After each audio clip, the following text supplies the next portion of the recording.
At its peak, the Catholic Church owned 1/3 of all the land in Europe.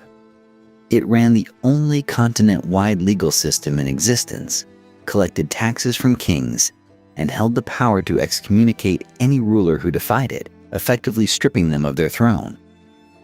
No emperor, no army, no dynasty could match the reach of an institution that controlled the spiritual fate of every single soul on the continent. But how did a persecuted sect of first-century believers, hunted through the catacombs of Rome, build the most powerful political empire the Western world had ever seen? In this documentary, we'll trace the full arc of that extraordinary transformation, from the execution of a carpenter in Judea to the moment one pope brought an emperor to his knees in the snow. In the flickering darkness beneath the streets of Rome, something extraordinary was taking shape. The year was somewhere in the mid-1st century, and small groups of men and women gathered in secret, whispering prayers over bread and wine, risking everything simply for the act of worship. These were the early Christians, Jewish preacher from Galilee, and the world's most powerful empire had marked them as enemies of the state. For nearly 3 centuries, Roman authorities viewed Christianity with suspicion and outright hostility.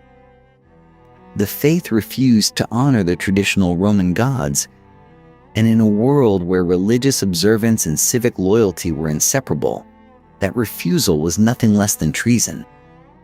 Emperor Nero blamed Christians for the Great Fire of Rome in 64 AD, and the persecutions that followed were savage.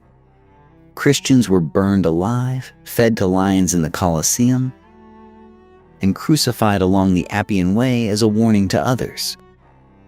Under Emperor Diocletian, who launched the last and most systematic persecution beginning in 303 AD, churches were demolished, scriptures were burned, and Christians across the empire faced torture and execution. And yet the faith did not die. It spread. What happened next stands as one of history's most stunning reversals of fortune. In 312 AD, a Roman general named Constantine was marching toward Rome to fight for control of the empire. According to later accounts, he saw a vision in the sky, a Christian symbol accompanied by the words, "In this sign, conquer." Constantine won the battle and seized power. Whether his subsequent embrace of Christianity was genuine spiritual conversion or shrewd political calculation, historians still debate. The consequences, however, were undeniable. In 313 AD, Constantine issued the Edict of Milan, a proclamation that changed the ancient world forever. Christianity was now legal. The persecution ceased. Property that had been seized from Christians was returned. Overnight, a hunted underground movement became a protected institution, and the resources of the empire began flowing toward the church. But Constantine understood that a unified empire required a unified faith. Christianity in 313 AD was anything but unified. Competing interpretations of Christ's nature, of Scripture, of salvation, threatened to fracture the church from within. To resolve this, Constantine summoned bishops from across the empire to the city of Nicaea in 325 AD. Approximately 300 bishops gathered for what became the First Great Church Council, hammering out the Nicene Creed, a statement of belief that defined Orthodox Christianity and condemned competing interpretations as heresy. For the first time, state power and religious authority were working in deliberate partnership to shape what millions of people believed. The transformation reached its completion under Emperor Theodosius I. In 380 AD, Theodosius issued the Edict of Thessalonica, declaring Christianity not merely a tolerated faith, but the official religion of the Roman Empire. Paganism was now suppressed. The old temples fell silent. To be a Roman citizen was, increasingly, to be a Christian. In less than 3 centuries, the church had traveled from the catacombs to the throne room. A faith born in persecution had become the cornerstone of the most powerful political structure on earth. And as the Roman Empire itself began to fracture and eventually fall, that church would not crumble with it. Instead, it would step into the vacuum, inheriting the empire's reach, its institutions, and its ambitions. The question was no longer whether Christianity would survive. The question was who, exactly, would be in charge. That question would not remain unanswered for long. And the man who did more than anyone to answer it was a Roman aristocrat turned bishop, a man of iron conviction who looked out at a crumbling world and saw not catastrophe but opportunity. The argument the bishops of Rome made for their supremacy rested on a single, electrifying claim. Jesus himself, they insisted, had appointed their founding bishop. In the Gospel of Matthew, Christ turns to the fisherman Simon and declares, "You are Peter, and on this rock I will build my church." Peter, the apostle, had come to Rome. Peter had died in Rome, crucified upside down under Nero's persecution, his bones buried beneath what would become the Vatican Hill. Therefore, the bishops of Rome were his direct successors, inheritors of a divine mandate that no other bishop in Christendom could match. This was the Petrine doctrine, and it was the theological foundation upon which the entire edifice of papal power would eventually be constructed. Other bishops, particularly those in Alexandria, Antioch, and the rising city of Constantinople, disputed this reasoning vigorously. Authority in the early church had always been collective, distributed among great bishoprics across the Mediterranean world. But Rome had something the others lacked: the prestige of the imperial city itself, the memory of Peter and Paul, and a succession of increasingly ambitious bishops willing to press their claims. None pressed harder than Leo I, who became Bishop of Rome in 440 AD. Leo was a man of towering intellect and absolute certainty, and he governed his church with the precision of a Roman administrator. He articulated the Petrine doctrine with unprecedented clarity, arguing that Christ's commission to Peter lived on in every bishop of Rome, a theory known as the Petrine succession. In his letters and sermons, Leo did not merely request deference from other bishops. He demanded it. Then came the moment that would echo through centuries. In 452 AD, Attila the Hun had already devastated much of northern Italy. His armies had burned Aquileia to the ground and were advancing toward Rome itself. The Western emperor was powerless, his armies scattered. It was Leo who rode out to meet Attila near the river Mincio, accompanied by only a small delegation. What was said between the aging bishop and the most feared warlord in the known world remains one of history's tantalizing mysteries. What is certain is that Attila turned back.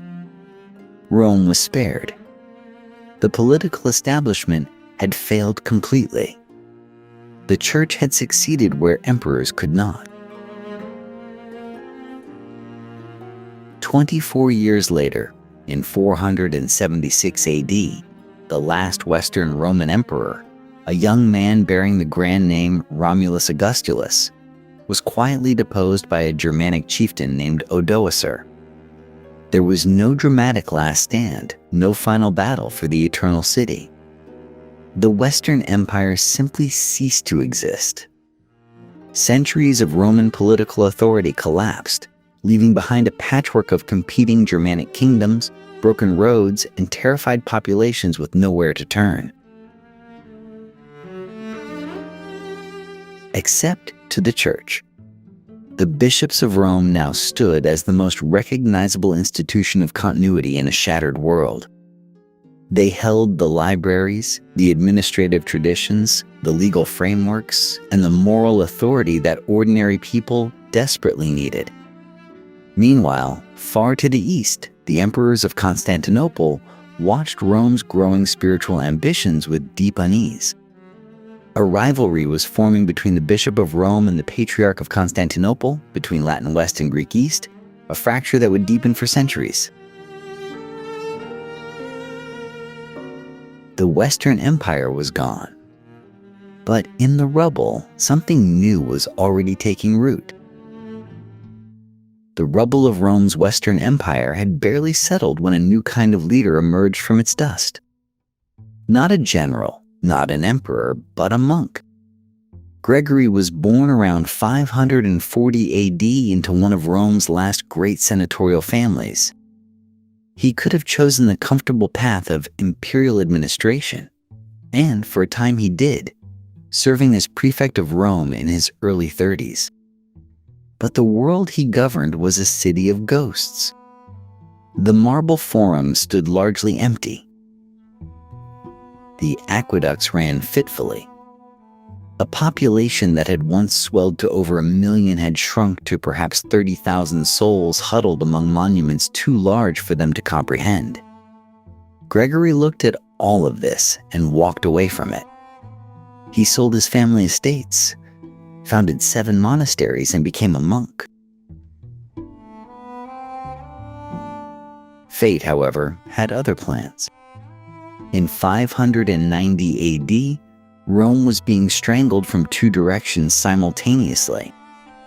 The Lombards, a Germanic people of particular ferocity, had invaded northern Italy decades earlier and were pushing steadily southward. At the same time, a catastrophic plague was sweeping the city, killing thousands, including Gregory's predecessor as pope. The terrified people of Rome did not look to some distant emperor for salvation. They looked to the man standing closest to them, and they elected Gregory as Bishop of Rome by acclamation. Gregory, by his own account, was horrified. He accepted anyway. And what followed was one of the most consequential 14-year pontificates in Christian history. The transformation he undertook was breathtaking in scope. With no functioning imperial government to fill the vacuum, Gregory simply built his own. He organized the distribution of grain to Rome's starving population, drawing on church estates spread across Sicily and elsewhere. He negotiated directly with Lombard commanders when the imperial exarch in Ravenna proved either unwilling or unable to act. He corresponded with kings, queens, and generals across the collapsing Western world as though the papacy were itself a sovereign government, because in every practical sense, it now was. The territories around Rome that the church administered, funded, and defended became the foundation of what later generations would call the papal states, a political entity that would survive in various forms for over 13 centuries. But Gregory's ambitions reached far beyond Italy. In 597 AD, he dispatched a monk named Augustine, along with roughly 40 companions, on a remarkable mission northward. Their destination was Anglo-Saxon England, a land that had drifted almost entirely out of contact with Roman Christianity after the legions withdrew. The mission was a calculated gamble, and it paid off spectacularly. Augustine converted Ethelbert, the King of Kent, baptizing him and establishing a new archbishopric at Canterbury. A distant pagan island was drawn back into the Roman ecclesiastical orbit, bound to the papacy by loyalty rather than conquest. Gregory also turned his formidable administrative mind inward. He standardized the church's liturgical practices, codified its music, and produced an enormous body of theological writing that would shape Western Christian thought for centuries. The chant tradition that bears his name, Gregorian chant, Whether or not he personally composed it reflects the immense organizational intelligence he brought to worship itself. When Gregory died in 604 AD, he left behind a papacy unrecognizable from the institution he had inherited. It fed cities, negotiated with warlords, dispatched missionaries across continents, and governed territories in its own name. The question was no longer whether the Bishop of Rome could claim spiritual supremacy.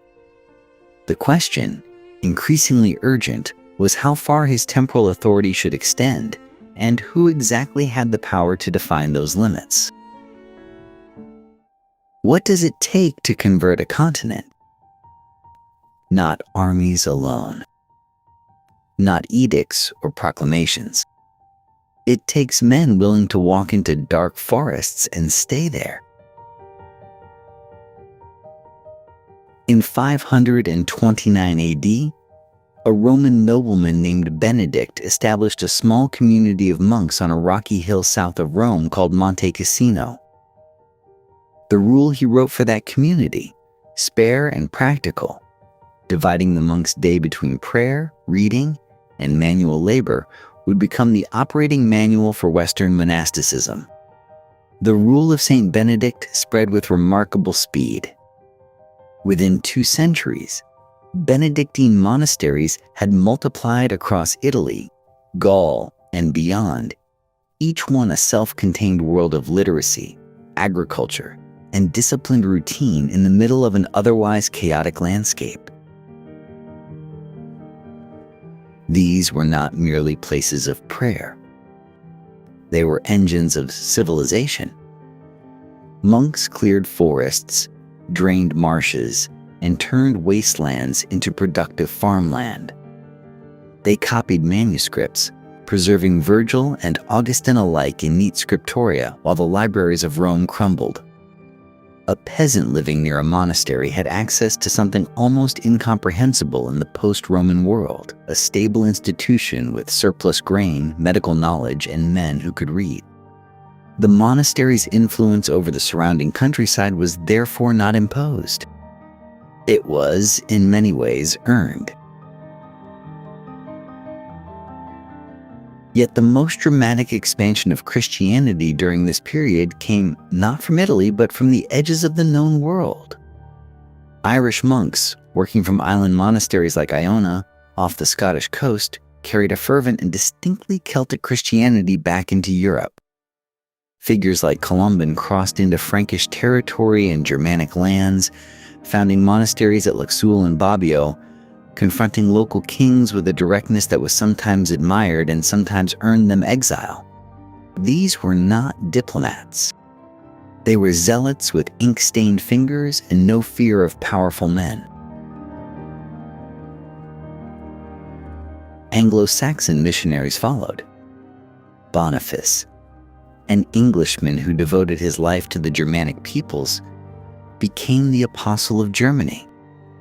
In 723 AD, he reportedly felled the sacred oak of the Germanic god Donar at Geismar, a calculated act of spiritual provocation. When no divine punishment struck him down, hundreds converted on the spot. The theater of faith performed before an audience weighing its options. None of this happened without political calculation. The conversion of Clovis, king of the Franks, sometime around 496 AD, had already established the template. Clovis embraced Nicene Christianity, the version backed by Rome, at a moment when the Church needed a powerful protector and the Franks needed legitimacy. The alliance was nakedly mutual. The Church provided sacred authority. The Frankish kings provided swords. Between them, they would eventually build something neither could have achieved alone. The monasteries spreading across Europe were not simply outposts of faith. They were advanced positions in a long campaign, patient, methodical, and extraordinarily effective. That campaign was about to find its most powerful champion yet. By 751 AD, a deal was struck that would echo through European history for the next 1,000 years. It was not made on a battlefield. It was made in correspondence, in careful language, between a pope in Rome and a Frankish nobleman with ambitions larger than his title suggested. Pepin the Short was the mayor of the palace of the Frankish kingdom, the real power behind a throne occupied by the last of the Merovingian kings. The Merovingians had ruled since Clovis, but by now they were little more than figureheads kept alive by tradition and the awkward fact that no one had yet found a clean way to remove them. Pepin wanted to be king. The problem was legitimacy. In the early medieval world, a crown was not simply taken. It required the blessing of heaven, or at least a convincing imitation of it. He sent an inquiry to Pope Zachary in Rome, phrased with the careful indirection of a man who already knew what answer he needed. The question, roughly, was this: who ought rightly to be called king, the man who holds the title or the man who holds the power? Zachary's response was everything Pepin had hoped for. The man who holds the power, the Pope affirmed, should hold the title as well. With that, the last Merovingian king was quietly deposited in a monastery, his long ceremonial hair cut off, and Pepin was anointed king of the Franks. The church had just deposed one dynasty and created another. The precedent was extraordinary. The arrangement demanded payment.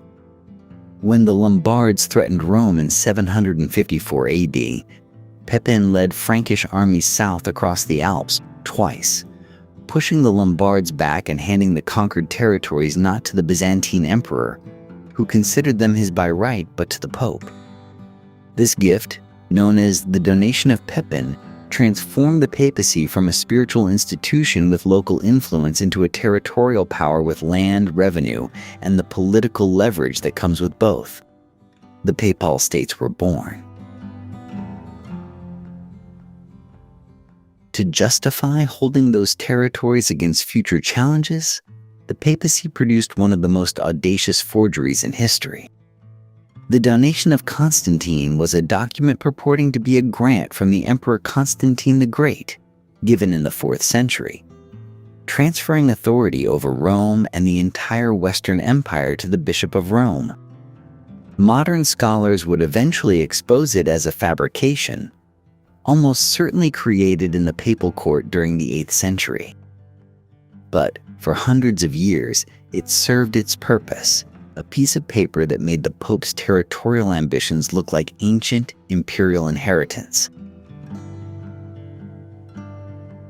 Together, these maneuvers reveal something essential about the medieval church's political genius. It did not merely respond to the world around it. It shaped the terms on which power could be legitimately exercised. Pepin needed the Pope to make him king. The Pope needed Pepin to make the papal state secure. Neither party was simply the other's instrument. They were partners in a mutual project of authority building, each reinforcing the other's claims while advancing their own. The church was now a kingmaker in the most literal sense. A pope's letter had ended one dynasty. A Frankish sword had built a papal kingdom. And somewhere in this growing arrangement, a question was quietly forming that would take centuries to answer properly. If the church could grant a crown, could it also take one away? The man who would push that question to its most dramatic extreme was already being born into Pepin's royal household. His name was Charles. The world would call him the Great. On Christmas Day, 800 AD, the nave of St. Peter's Basilica in Rome glittered with candlelight and the breath of thousands. Pilgrims and clergy pressed together in the cold stone air. Charles, king of the Franks, had come to Rome ostensibly to settle yet another crisis threatening the papacy. What happened next, he would later claim, he never saw coming. As Charles rose from prayer, Pope Leo III placed an imperial crown upon his head. The assembled crowd erupted in the prescribed acclamation, hailing him Emperor of the Romans. In a single choreographed moment, the Western Roman Empire, dead for over 3 centuries, was declared reborn. And at its birth, a fundamental ambiguity was written into its very bones. Was Charles emperor because the Pope had crowned him? Or had the Pope simply recognized a power that already existed? The question sounds academic. It would prove to be one of the most explosive political fault lines of the medieval world. Charles himself was reportedly displeased by the ceremony's staging, not because he objected to the crown, but because accepting it from Leo's hands implied he needed Leo's permission to wear it. He understood immediately what was embedded in that gesture. The Pope had just established in the most public theater imaginable that imperial legitimacy flowed through Rome. Yet Charlemagne's actual governance told a more complicated story. He ruled an empire stretching from the Pyrenees to the borders of modern-day Hungary, and he ran it with a forceful Christian logic that blurred every line between church and state. He issued capitularies, royal decrees, mandating Christian observance across his territories. Pagan practices were outlawed. Conversion among conquered peoples like the Saxons was enforced at sword point.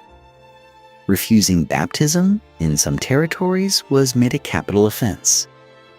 The faith was not merely encouraged under Charlemagne. It was administered. Alongside this coercion ran something more lasting. The Carolingian Renaissance, as later historians would name it, represented a deliberate project to rebuild literacy and learning across a Europe that had seen both collapse dramatically since Rome's fall. Monasteries became scriptoria, copying houses, schools. Charlemagne summoned scholars from across the continent to his court at Aachen. He could not himself write with fluency, reportedly keeping tablets under his pillow to practice in the night, but he understood that the church held a monopoly on education, and he leveraged it aggressively. To govern an empire required literate administrators. The only institution producing them was the church. This dependency bound Charlemagne's bureaucracy to ecclesiastical culture in ways that would shape European governance for generations. Here was the paradox at the heart of the Carolingian project. The more effectively Charlemagne used the church's infrastructure to build his empire, the more indispensable the church became to any future emperor's ability to rule. Power and dependency were growing simultaneously, wrapped around each other like two vines climbing the same wall. Charlemagne died in 814 AD, and his empire did not long survive him intact. His son Louis the Pious struggled to hold the vast territories together against the ambitions of his own sons. The fractures became irreconcilable. In 843 AD at Verdun, 3 grandsons of Charlemagne signed a treaty dividing the empire into 3 separate kingdoms. The neat geography of Carolingian power was replaced by competing successor states, borders that roughly, and only roughly, anticipate the outlines of modern France, Germany, and a corridor between them that would be contested for centuries more. But the idea did not die with the borders. The concept of a unified Christian empire in the West, blessed by Rome and obligated to defend the faith, survived the fragmentation at Verdun and embedded itself in European political imagination. Future kings would spend centuries competing to claim that inheritance. And the papacy, which had placed the crown in 800 AD, would spend those same centuries insisting it retained the right to remove one. The stage was set. The empire had fractured. The church had not. What happened next? When those two forces finally turned their ambitions directly against each other, would shake the medieval world to its foundations. The ink was barely dry on the Treaty of Verdun when the walls began to close in. From the north, Viking longships carved up European rivers with terrifying efficiency, raiding monasteries and burning trading towns. From the east, Magyar horsemen swept across the plains of Central Europe in lightning raids that no fragmented Carolingian successor state could adequately resist. From the south, Saracen pirates seized coastal strongholds and threatened the heart of Italy itself. The coherent Christian empire Charlemagne had spent his life assembling was now a collection of frightened, isolated communities, each scrambling for local protection. In this atmosphere of fear and fragmentation, no institution suffered more visibly than the one that had crowned Charlemagne with such theatrical confidence. The papacy, stripped of Carolingian military protection and surrounded by competing Italian noble families hungry for influence, became something that would have horrified the great reformers of earlier centuries. It became a prize. The period historians would later call the pornocracy, a term coined by the Catholic bishop Liutprand of Cremona, stretched roughly from 880 through 960 AD. The name was deliberately provocative, and the reality behind it was nearly as shocking. A Roman aristocratic dynasty called the Theophylax seized effective control of the papal office and held it for decades. Popes were appointed, deposed, imprisoned, and occasionally murdered according to the family's political needs. The throne of St. Peter became a tool of local factional warfare, passed among candidates based not on theological fitness, but on usefulness to whichever powerful family held Rome that season. Nothing illustrated this collapse more grotesquely than the Cadaver Synod of 897 AD. Pope Stephen VI, consumed by hatred for his predecessor Formosus, ordered the corpse of the dead pope exhumed, dressed in papal vestments, and propped on a throne to stand trial. A deacon was appointed to answer for the rotting body. The charges were political, the verdict predetermined. Formosus was found guilty, his vestments torn away, the fingers he had used for ordinations cut from his decomposing hand, and his body thrown into the Tiber River. The watching clergy were reportedly too terrified to protest. Stephen himself was deposed and strangled in prison within months. Even by the brutal standards of 9th century politics, Rome had descended somewhere new. Across the fragmented continent, bishops and abbots increasingly looked not to Rome for guidance, but to local lords for protection. The great centralizing project that Charlemagne's church-state partnership had attempted was dissolving back into regional autonomy. Parish priests answered to local nobles. Monasteries became private property. Church offices were openly bought and sold, a practice that would later acquire the name simony and become one of the defining scandals of the medieval era. The papacy had survived Roman emperors, barbarian kingdoms, and theological controversy. Whether it could survive itself was, for a long, dark moment, genuinely uncertain. The answer, when it came, would arrive from an unexpected direction entirely. By the 10th century, something remarkable had happened without anyone quite planning it. The church had not simply survived the chaos of the dark papal era. It had rooted itself so deeply into the soil of feudal Europe that pulling it free would have brought the whole structure down with it. Bishops and abbots across France, Germany, and northern Italy were not merely spiritual figures. They were lords. They held vast estates, collected rents from thousands of tenant farmers, and maintained armed retinues of knights sworn to their service. The Archbishop of Cologne commanded more fighting men than many minor kings. The great Benedictine abbeys of Germany controlled territories the size of small counties, complete with mills, forests, courts, and the peasants bound to work them. When a Carolingian king or his successors needed soldiers for a campaign, they looked to their bishops as naturally as they looked to their secular nobles. The system that produced this reality had a name, though few at the time would have thought anything remarkable about it.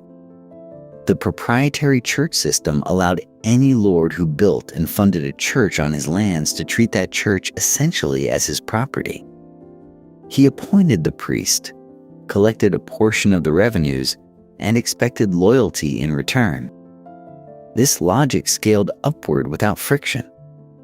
Kings appointed bishops. Counts appointed abbots. Local knights appointed village priests. The spiritual hierarchy of the church and the property relationships of feudalism had become nearly indistinguishable from each other. Funding all of this was the tithe, a mandatory levy of 1/10 of every household's annual produce paid directly to the local church.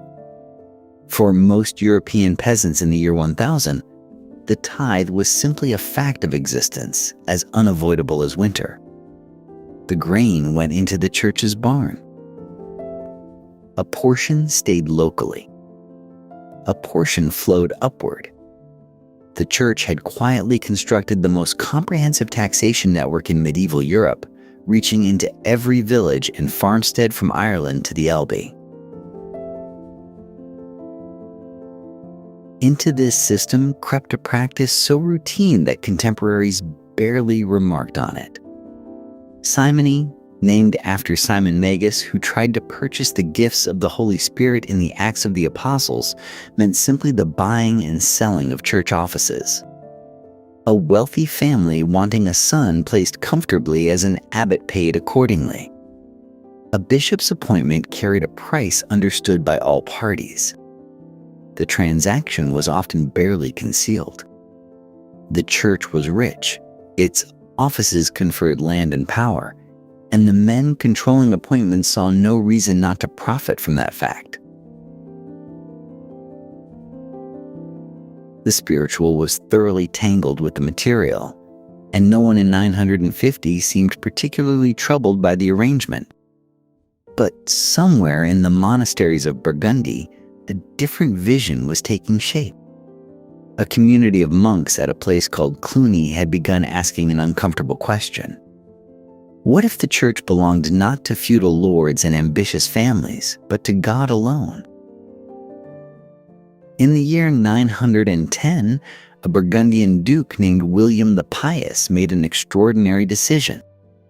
He donated land near the town of Macon to found a new monastery, and in doing so, he surrendered something almost unthinkable for a medieval nobleman: control. The charter he signed placed the new monastery of Cluny under the direct protection of the Pope in Rome, free from the interference of any local lord, any bishop. William acknowledged that he was giving something away and could never take it back. The monks of Cluny would answer to God and to Rome and to no one else. Why would a powerful feudal lord do such a thing? Perhaps William understood with unusual clarity that the church he had inherited was spiritually exhausted. Whatever his reasoning, the seed he planted would grow into something that remade medieval Europe. Cluny's first great advantage was its abbots. A remarkable succession of long-lived, gifted men guided the monastery across the 10th and 11th centuries. Berno, Odo, Majolus, Odilo, and finally Hugh, who would lead Cluny for an astonishing 60 years. These were not mere administrators. They were reformers with a vision, and the vision was contagious. The Cluniac model was simple in principle and radical in application. Monks would observe the Benedictine rule with genuine discipline. Liturgical prayer would fill the hours as it was meant to. And critically, no secular lord would buy or sell positions within the community. Other monasteries looked at Cluny and saw something they had almost forgotten was possible: holiness, functioning, and visible. They wanted it too. One by one, monasteries across Burgundy, then France, then across the Alps, affiliated themselves with Cluny. They adopted its customs, accepted its authority, and shed their entanglements with local lords. By the mid-11th century, Cluny presided over a network of more than 1,000 monasteries stretching from Spain to Poland. It was, in effect, the first truly international institution in medieval Europe, a spiritual empire answering to the abbot of Cluny and through him to Rome. The reform impulse did not stay inside monastery walls. It spilled out into the broader landscape of a society still convulsed by feudal violence. Bishops and abbots inspired by Cluniac ideas began promoting what became known as the Peace of God, a movement that gathered nobles, clergy, and common people at great outdoor assemblies to swear oaths limiting warfare. Knights pledged not to attack churches, peasants, merchants, or clergy. The consequences for violation were spiritual excommunication and eternal damnation, which carried genuine weight in the minds of 11th century warriors. The movement deepened into the Truce of God, which went further still. Fighting was prohibited entirely on Sundays, then extended to cover Friday, Saturday, and eventually all of Lent and Advent. In an age when violence was the primary tool of political competition, the Church was attempting to regulate when it could be used. The ambition alone was breathtaking. Alongside these efforts came growing insistence on two specific reforms: clerical celibacy, meaning priests and bishops should have no wives or families competing for their loyalty and their estates, and the end of simony, the buying of offices that Chapter 8 described so plainly. These demands were still far from universally accepted, but they were growing louder with each passing decade. The question was no longer simply whether the Church could reform its monasteries. The question was whether that reforming energy could reach all the way to the top. Could Rome itself be transformed? And if it was, who would actually control the Church when the reformers finally had their way? That confrontation was coming, and it would shake every throne in Europe. The man elected Pope in April 1073 had spent nearly 2 decades at the center of the reform movement. Hildebrand of Savona had served as an advisor, a legate, a behind-the-scenes architect of the Church's transformation. He had watched reforming popes come and go, helped shape their policies, mourned their failures. When the crowd in the streets of Rome acclaimed him as pope against his own protests, he took the name Gregory VII. He knew exactly what he wanted to do. Within 2 years, he made it plain in the most extraordinary document the medieval papacy had ever produced. The Dictatus Papae, written in 1075, was not a letter or a decree. It was a list. 27 blunt statements about the nature of papal authority. The Roman Church had never erred and would never err. Only the Pope could convene general councils. Only the Pope could call himself universal. He could depose emperors. He could release subjects from their oaths of loyalty to wicked rulers. No synod could call itself general without his approval. Read in a quiet room, The words might seem abstract. Felt across a continent of kings, princes, and bishops, they were incendiary. The issue that would ignite the first great conflict was investiture. For generations, the ceremony of investing a bishop with his ring and staff, the symbols of his spiritual office, had been performed by the king or emperor in whose territory the bishop would serve. It made a certain feudal logic. Bishops controlled vast lands, commanded troops, administered territories. They were political figures as much as spiritual ones. Naturally, rulers wanted men they trusted. Gregory said no. A lay hand placing a spiritual symbol into a cleric's hands was an abomination, a confusion of the sacred and the secular that corrupted both. The buying and selling of church offices was simony. The appointment of church offices by secular rulers was barely different. The ruler who pushed back hardest was the man with the most to lose. Henry IV, Holy Roman Emperor, controlled more episcopal appointments than any monarch in Europe. The German church was woven into the fabric of imperial administration. Strip Henry of investiture, and you pulled a thread that unraveled his entire government. In 1076, Henry convened a synod of German bishops and declared Gregory deposed. Gregory responded by excommunicating Henry and, crucially, releasing all his subjects from their oaths of loyalty. It was the Dictatus Papae in action. The Pope was not merely condemning a soul. He was dissolving a political bond. The German princes saw their opportunity. If Henry remained excommunicated for a year, they announced he would forfeit his throne. Henry had to act.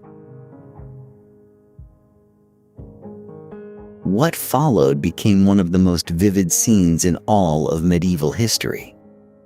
In January 1077, the Holy Roman Emperor stood barefoot in the snow outside the castle of Canossa in northern Italy, where Gregory was staying. He stood there for 3 days, dressed as a penitent, begging for absolution. Gregory, as a priest, could not refuse a penitent who genuinely sought forgiveness. He lifted the excommunication. The political meaning was debated immediately and has been debated ever since. Henry had outmaneuvered the princes, but he had also stood in the snow before the Pope. Whether it was a victory for the emperor or for Rome, one thing was undeniable. The world had watched a king humble himself before a clergyman. The image did not fade. Gregory would eventually die in exile in 1085, driven from Rome by Henry's forces, insisting to the last that he had loved righteousness and hated iniquity. The specific dispute over investiture would rumble forward for another 40 years before a compromise was finally reached at Worms in 1122. But the transformation Gregory had unleashed could not be undone. The papacy had declared itself not merely a spiritual office, but the supreme authority on earth, the court of last resort above all kings. Whether any pope could make that claim hold would depend on what came next, and on the remarkable institution that Gregory's revolution had inspired Rome to build. The snow at Canossa had settled nothing. Henry IV walked away from those 3 frozen days of penance with his excommunication lifted and his political survival secured, at least for the moment. Gregory VII walked away believing he had demonstrated something permanent about the relationship between spiritual and secular power. Both men were partly right. Both men were wrong enough that the conflict would consume the rest of their lives. The German princes, outmaneuvered by Henry's act of submission, elected an anti-king anyway. Rudolf of Rheinfelden took the throne in opposition, plunging Germany into years of civil war. Gregory watched, waited, and in 1080 excommunicated Henry a second time, lending his support to Rudolf. Henry responded by sponsoring his own anti-pope, a figure who would give him the religious legitimacy he needed to strike back. In 1084, Henry marched on Rome itself. Gregory retreated into the Castel San Angelo as imperial forces seized the city. The Norman prince Robert Guiscard eventually came to Gregory's rescue, but the relief brought its own horror. The Normans sacked Rome with a ferocity that shocked Christendom, burning entire districts, carrying thousands into slavery. The city that Gregory had fought so hard to liberate lay in ruins. Gregory fled south with his Norman protectors, broken in every sense but one. He never recanted. Dying in Salerno in 1085, he reportedly declared that he had loved righteousness and hated iniquity, and therefore died in exile. It was a line from the Psalms. It was also a final declaration of war. But causes outlive their founders. The investiture dispute continued grinding forward through a succession of emperors and popes, each pressing their claims with fresh vigor. The question was never simply about who placed a ring on a bishop's finger. It was about who ultimately governed Christian civilization, who held the superior authority when the two great powers of medieval life came into direct collision. The answer that emerged decades later was characteristically medieval in its complexity. On September 23, 1122, Pope Calixtus II and Emperor Henry V met at Worms to sign a concordat. The agreement split the problem rather than solving it. The emperor surrendered the right to invest bishops with the ring and staff, the spiritual symbols. But he retained the right to invest them with the scepter, representing the temporal lands and duties attached to the office. The ceremony was divided in two, the sacred and the secular, formally distinguished for the first time in legal terms. Was it a papal victory? A compromise? Historians have argued both positions for 9 centuries. The Church had established the principle that spiritual authority lay beyond imperial reach. The emperor had preserved his practical influence over bishops who still administered vast territories within his realm. Neither side got everything. Neither side admitted defeat. What the Concordat of Worms could not do was restore the world that had existed before. The 46 years of conflict had corroded something fundamental in the relationship between throne and altar. Emperors would never again assume that control of the church was simply their natural inheritance. Popes would never again accept that kings were merely pious laymen entitled to manage ecclesiastical affairs as they saw fit. The boundaries between powers had been drawn in blood and argued in theology, and everyone understood they would be contested again. More significantly, the conflict had demonstrated something about the papacy's new political ambitions that could not be walked back. Gregory's revolution had transformed the Bishop of Rome from a venerable spiritual leader into a player in the hard game of medieval power, willing to depose emperors, rewrite the rules of governance, and die in exile rather than concede the field. The institution that emerged from this crucible was harder, more legally sophisticated, and far more politically aware than the church that had entered it. Rome had learned that claiming supreme authority required more than assertion. It required organization, administration, and the ability to enforce its will across a continent. How the papacy built that machinery of enforcement and the remarkable tool it would use to project its power into every corner of European life would become the defining story of the century that followed. Power without procedure is merely ambition. The papacy had spent half a century fighting for supremacy over emperors and kings, but winning arguments on a battlefield or in a courtyard at Canossa was one thing. Projecting authority into every village, every household, every disputed inheritance across a continent of 50 million Christians required something far more durable. It required law. The instrument that made this possible arrived in the form of a single remarkable book. Around 1140, a Bolognese monk named Gratian produced a work he called the Concordance of Discordant Canons. The title was modest. The achievement was not. For centuries, church regulations had existed as a sprawling, contradictory tangle of papal letters, council decrees, and theological opinions, often flatly contradicting one another, impossible to apply consistently. Gratian did not merely collect these materials. He organized them, reconciled their conflicts, and constructed from the chaos something that functioned as a coherent legal code. Scholars came to call it simply the Decretum. It became the foundation of an entire legal civilization. Universities across Europe, Bologna first among them, began training specialists in this new discipline.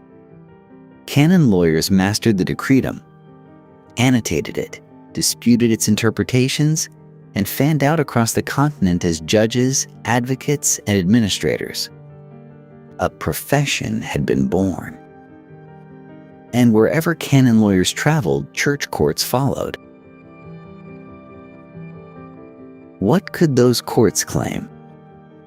The answer, it turned out, was very nearly everything that mattered in a medieval life. Marriage fell under church jurisdiction, which meant that legitimacy, divorce, and the inheritance rights of children were ecclesiastical questions. Wills and testaments, given that they often involved oaths sworn on holy relics and gifts to church institutions, fell under church jurisdiction as well. Any dispute involving an oath touched church authority because oaths invoked God as witness, and God's representative on earth had standing to adjudicate. Heresy was obviously an ecclesiastical matter. So was usury. So was the conduct of the clergy themselves. That last point produced one of the most explosive legal privileges of the medieval world. The benefit of clergy held that any ordained man accused of a crime could claim the right to be tried in a church court rather than a secular one. Church courts could not impose the death penalty. They could not order mutilation. A clergyman who committed murder might receive a flogging and lose his position rather than face the gallows. The resentment this generated among secular rulers smoldered for generations. In 1170, it would erupt in the most sensational murder in medieval England, when knights acting on Henry II's fury cut down Archbishop Thomas Becket on the stones of Canterbury Cathedral. The benefit of clergy was the precise issue that had driven the two men apart. Above every local church court, every bishop's tribunal, every regional synod sat the supreme institution that decided the hardest cases and set the final precedents. The papal curia in Rome had evolved into something resembling a full governmental apparatus, staffed by trained lawyers, operating defined procedures, and issuing authoritative rulings that bound the entire Latin Church. Litigants from Scotland to Sicily could appeal to Rome, and thousands did. The Pope was not merely a spiritual father. He was the chief justice of a legal system without geographic boundaries. No secular ruler in Europe commanded anything comparable. Kings governed territories. The Church governed a community of faith that crossed every border on the continent. Its law followed Christians wherever they went, binding them from baptism to burial, reaching into transactions and relationships that no royal court could touch. The legal empire Gratian's decretum made possible gave the papacy something Gregory VII had never quite possessed, not just the claim to supremacy, but the daily, practical machinery to exercise it. That machinery was about to face its most audacious application yet. What if a single speech could set a continent in motion?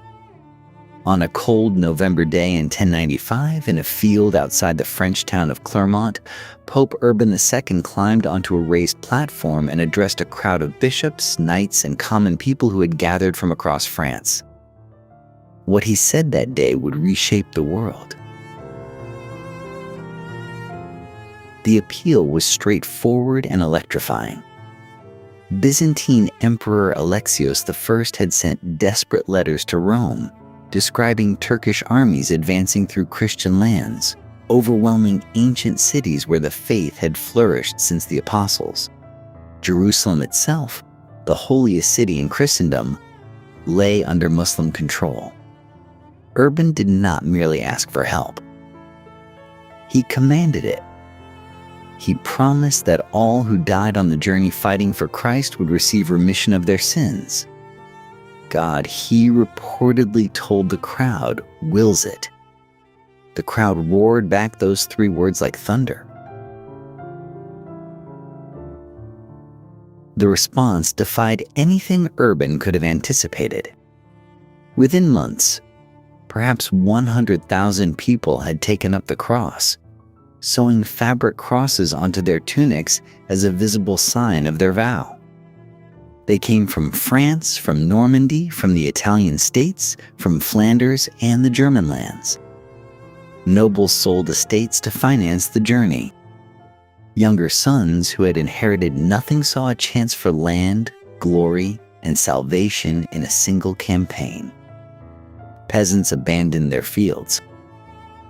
Priests left their parishes. The road east became choked with an army unlike anything medieval Europe had ever assembled. This was the true measure of what the papacy had become. Urban II did not command a single soldier. He had no treasury capable of financing a military campaign of this scale. No fleet, no supply lines, no professional army of his own.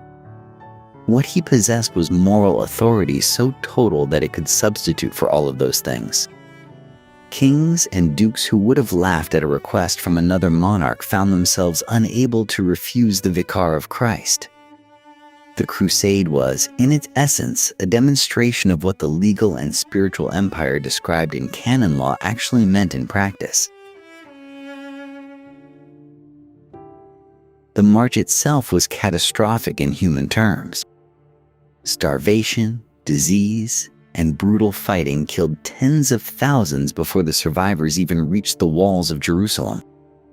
An earlier wave of poorly organized pilgrims, now called the People's Crusade, had been massacred almost entirely in Anatolia.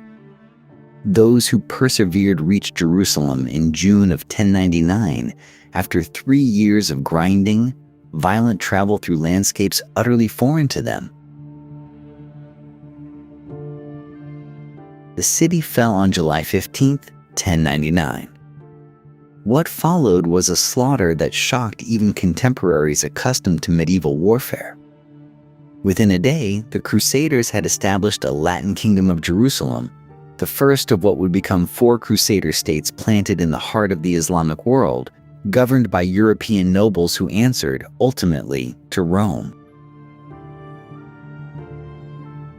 The political implications reverberated for generations. Urban had proved that the Pope could summon the military power of an entire civilization and direct it toward a goal of his choosing. No emperor, no king, commanded loyalty that crossed so many borders.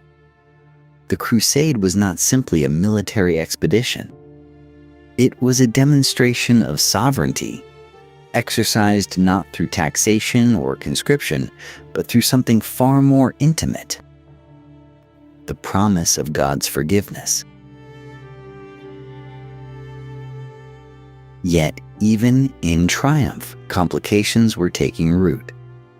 The Crusader states would require constant support, constant new expeditions, and the enthusiasm of 1095 could not be summoned indefinitely. What happened when the Pope called and the knights hesitated?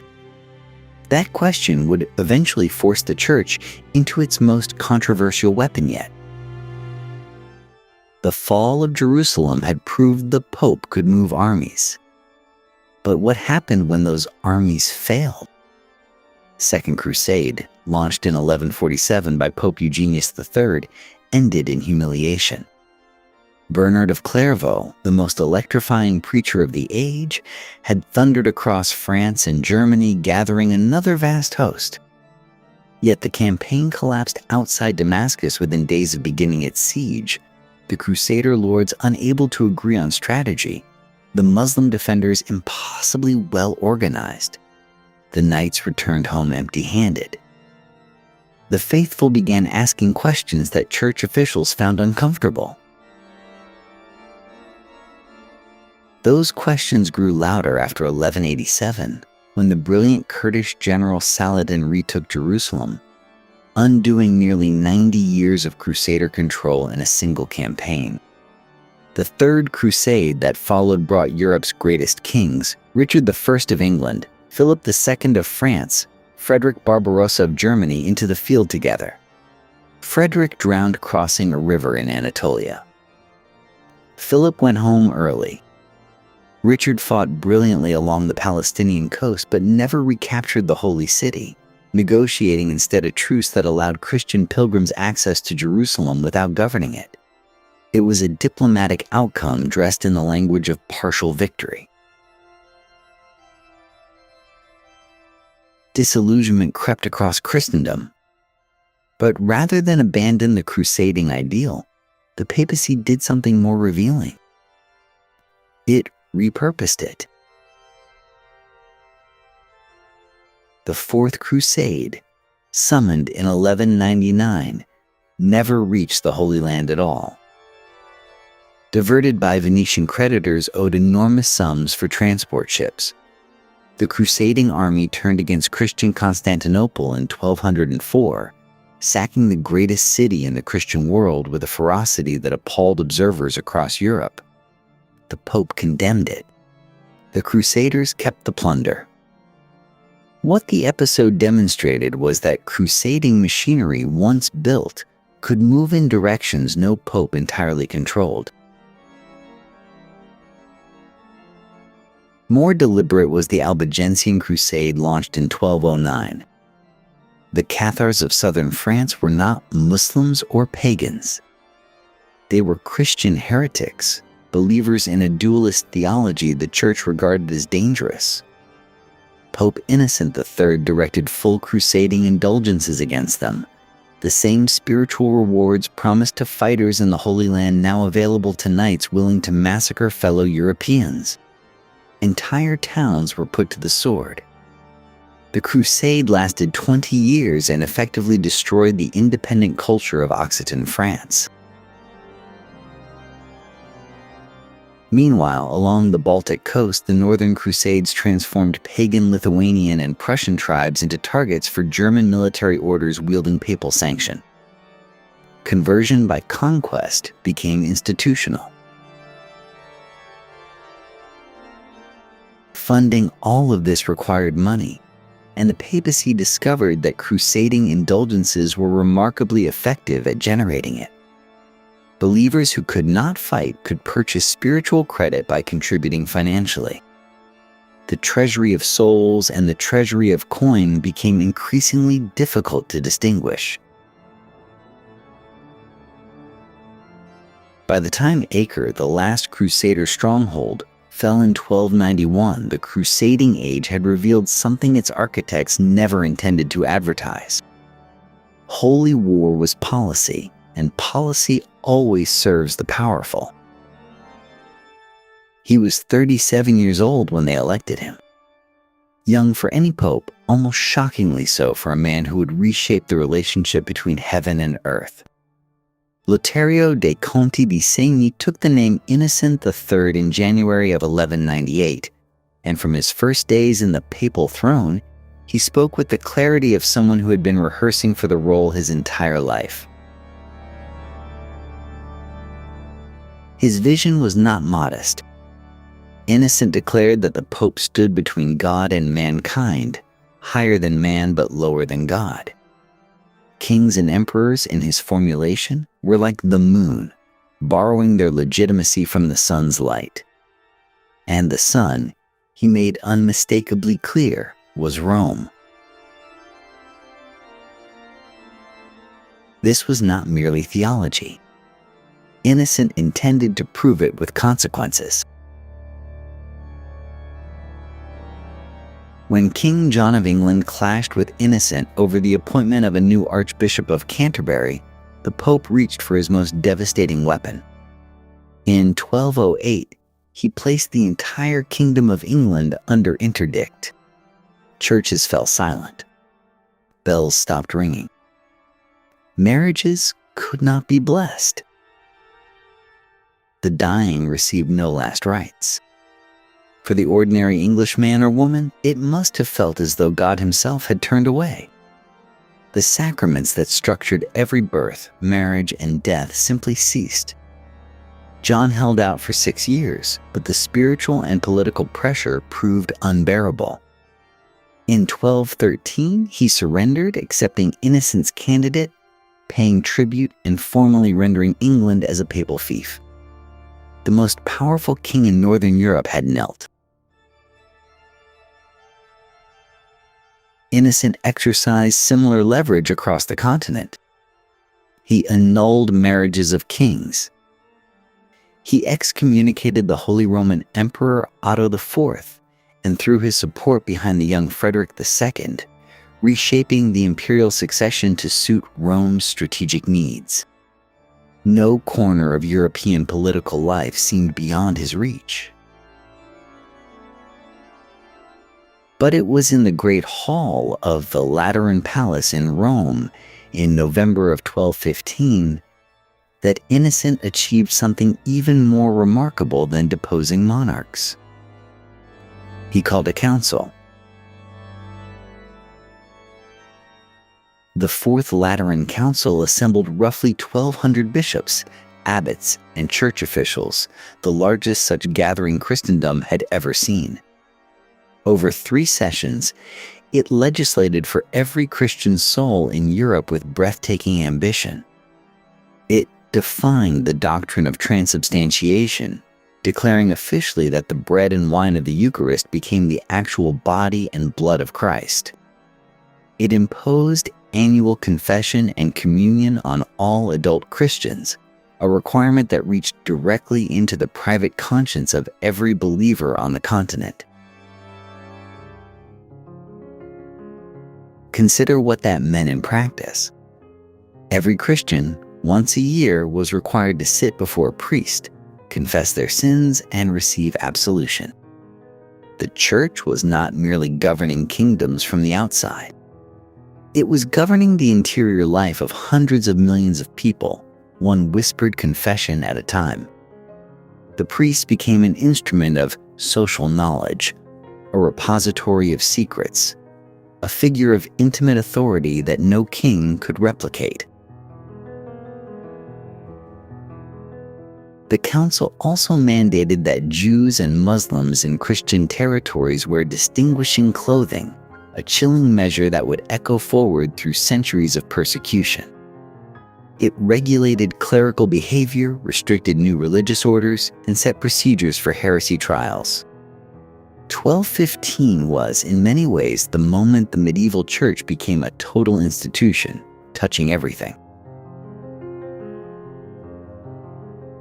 Innocent died the following year in 1216, while organizing yet another crusade. He was 55. The edifice he left behind was extraordinary in its reach and breathtaking in its confidence, a papacy that had stared down kings, silenced kingdoms, and written the rules by which every Christian lived and died. But even as Innocent's architects were finishing the vault, cracks were forming in the foundation. The very instruments he had wielded, The councils, the orders, the inquisitions, the financial machinery were growing larger and more complex than any single man could govern. The papacy had reached its summit. From summits, the only path leads downward, and the forces that would begin that descent were already gathering beyond the Alps. Power, it turns out, has a price. And in medieval Europe, the church had become extraordinarily skilled at collecting it. By the year 1200, the Catholic Church controlled somewhere between 1/4 and 1/3 of all cultivable land in Western Europe. Not a few estates scattered here and there, but vast, continuous stretches of countryside, from the vineyards of Burgundy to the wheat fields of England's eastern counties. Bishoprics, cathedral chapters, and monastic houses had accumulated this wealth over centuries through royal gifts, aristocratic bequests, and the deeply human anxiety of donors hoping to purchase favor in the life to come. The estates themselves were wonders of medieval organization. Cistercian monks drained marshlands and cleared forests, turning wilderness into productive farmland with a methodical efficiency that would have impressed any modern agriculturalist. Benedictine houses in southern France and the Rhine Valley produced wines that supplied tables across the continent. English monasteries, particularly in Yorkshire and the Cotswolds, became the engine of Europe's wool trade, managing thousands of sheep with careful records and long-term commercial contracts. These were not sleepy houses of prayer. They were the most sophisticated agricultural enterprises of their age. Yet, land was only the beginning. The tithe system ensured that every farming family in Christendom surrendered 1/10 of their harvest to the local church, a tax older than memory and backed by the full weight of spiritual sanction. To withhold the tithe was not merely a legal offense. It was a sin. The threat of damnation was, in practice, a more efficient enforcement mechanism than any royal tax collector. Alongside the tithe flowed Peter's pence, an annual payment collected from households across England, Scandinavia, and parts of Central Europe, sent directly to Rome. It arrived by the cartload, a river of silver flowing perpetually southward toward the papal treasury. But if those were the large vessels, smaller tributaries ran just as constantly. The sacraments, those sacred moments marking every human life, each carried a fee. A priest baptizing an infant, blessing a marriage, or administering last rites to the dying expected payment. Technically, these were voluntary offerings. In practice, refusal was nearly unthinkable. The church had quietly monetized the entire human lifespan, from the first breath to the last. The most dramatic expression of the church's financial sophistication, however, came through the Knights Templar. Founded to protect pilgrims in the Holy Land, the Templars evolved into something with no precedent in medieval history: a continent-wide banking network. A merchant in Paris could deposit funds with the Templars and withdraw equivalent sums in Jerusalem, receiving a coded letter of credit rather than carrying vulnerable coin across dangerous roads. The church had almost by accident invented the letter of credit and pioneered international finance centuries before anyone called it that. The Templars held deposits, extended loans to kings, and managed papal funds with a security and reach that no secular institution could match.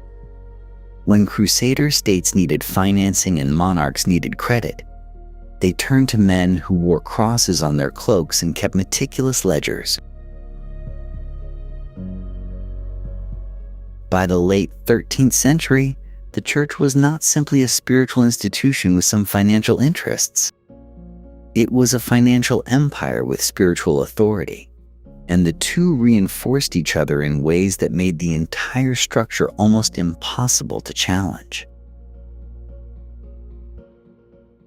Almost.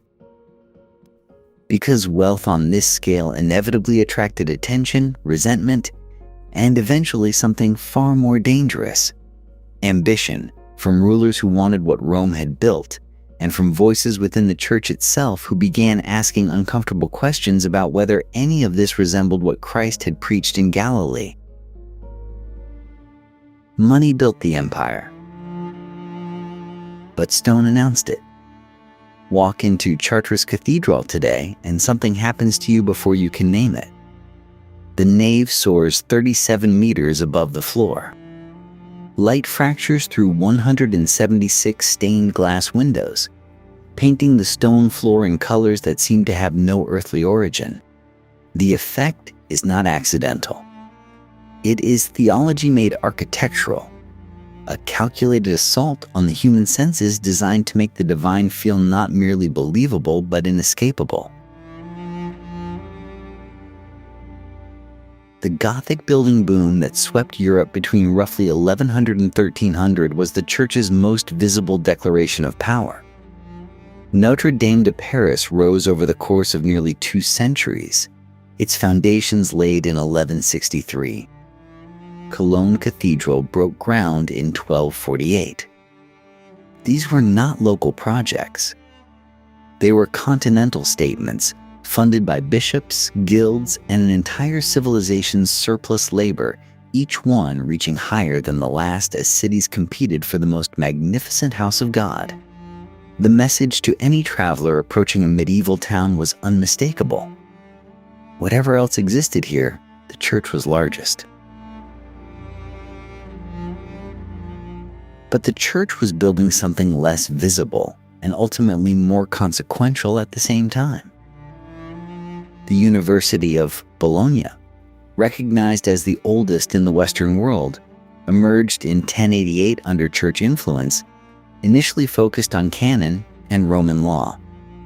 Paris followed, with the University of Paris receiving its formal charter around 1200, organized around the great cathedral school of Notre Dame.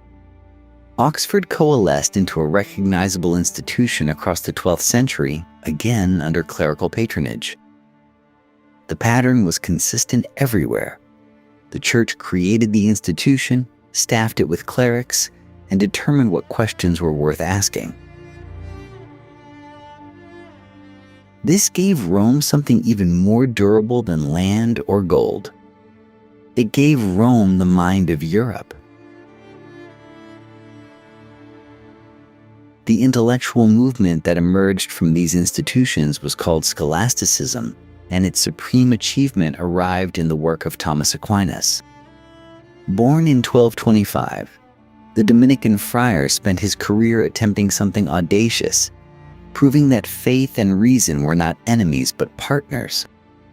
His monumental Summa Theologica, composed through the 1260s and 70s, used the logical tools of Aristotle to defend Christian doctrine, making the church not the opponent of rational thought, but its patron and guardian. This was a masterstroke of institutional positioning. By embracing reason on its own terms and then directing it, the church ensured that Europe's finest minds worked within boundaries Rome had defined.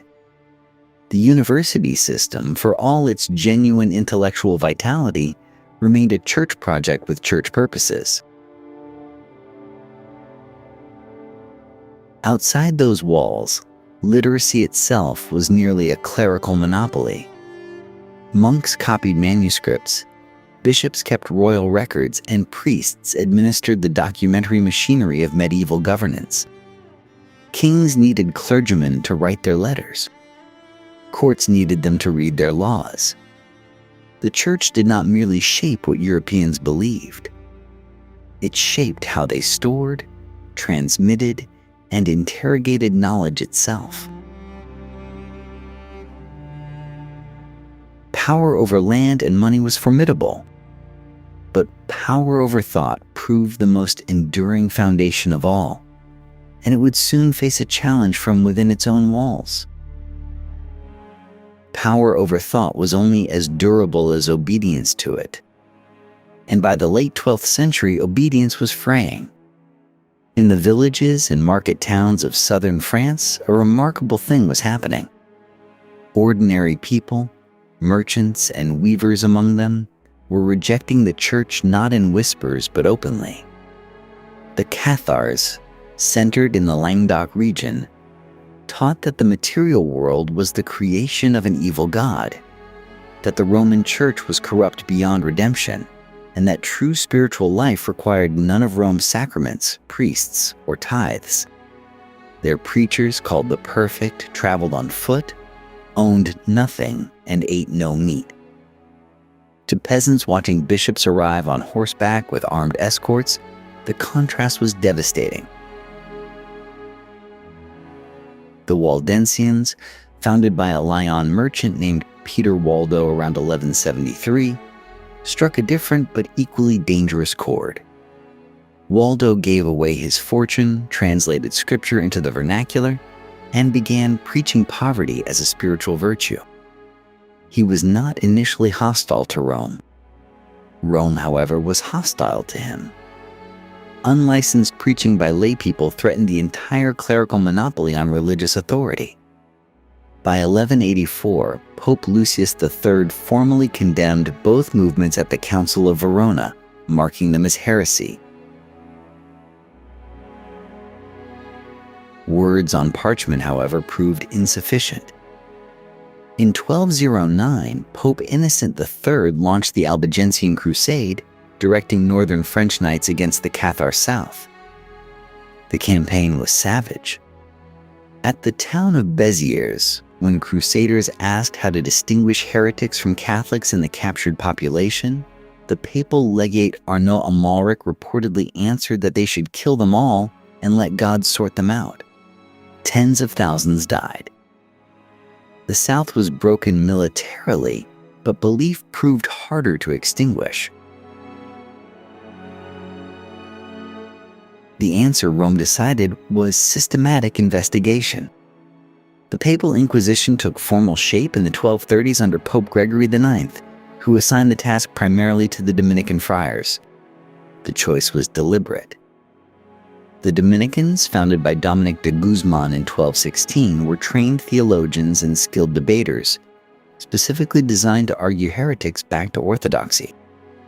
The Franciscans, founded by Francis of Assisi around the same time, were pressed into similar service. Both orders brought mobility, education, and institutional loyalty to the Church's enforcement apparatus. The Inquisition operated through sworn testimony, secret accusation, and prolonged imprisonment. Suspects could be held for years without knowing their accusers. But in 1252, Pope Innocent IV removed the last procedural restraint. His papal bull Ad Extirpanda formally authorized the use of torture to extract confessions. European courts had used torture before. Never had it been so precisely institutionalized in the service of religious conformity. The consequences could be devastating even for the powerful. The Knights Templar, the warrior monks who had once defended the Crusader states and grown enormously wealthy in the process, discovered this in the early 14th century. King Philip IV of France, deeply in debt to the order, saw an opportunity. In 1307, he ordered the mass arrest of Templars throughout France on charges of heresy and obscene ritual. Under torture, confessions were obtained. Pope Clement V, a Frenchman dependent on Philip's support, acquiesced. In 1312, the Council of Vienne formally dissolved the order. The Templars' last Grand Master, Jacques de Molay, burned at the stake 2 years later, reportedly cursing both king and pope as the flames rose. The Inquisition had consumed even those who had once been the Church's own sword arm. The machinery of orthodoxy, once built, found no shortage of targets. But enforcement without reform carries its own dangers, and the very poverty movements Rome had tried to suppress would soon find echoes inside the institution itself. What does it mean when an institution's harshest critics begin to sound more convincing than the institution itself? By the early 13th century, Rome had tried suppression. Now it would try something more subtle. In the hill towns of central Italy, a young man named Francis, son of a wealthy cloth merchant in Assisi, was causing the kind of trouble that could not be answered with soldiers. Around 1209, he appeared before Pope Innocent III with a simple request: permission to live exactly as Jesus had lived, owning nothing, preaching everywhere, begging for bread. Innocent, the same pope who had launched the Albigensian Crusade, recognized immediately what stood before him. Here was the living reproach that heretics had long made against Rome, but this man was asking permission rather than issuing condemnation. Approving him meant domesticating the critique. Refusing him risked driving another prophet into opposition. Innocent approved. The Franciscans spread with extraordinary speed precisely because they gave voice to what ordinary people had long felt. They slept in barns, refused property, and preached in city squares rather than cathedrals. For urban populations exploding across northern Italy and beyond, these wandering brothers felt like something genuine in a world of ecclesiastical display. Almost simultaneously, a Spanish canon named Dominic de Guzman was arriving at the same problem from a different direction. Dominic had spent years in southern France watching Cathar preachers win arguments that well-fed bishops consistently lost. His solution was disciplined intellectual combat. In 1216, Pope Honorius III formally approved his order of preachers, the Dominicans, built around rigorous theological training and systematic preaching. Where the Franciscans offered emotional identification with the poor, the Dominicans offered reasoned defense of orthodoxy. Together, the two orders transformed how the Church reached its own population. They staffed the new universities rising in Paris, Bologna, and Oxford.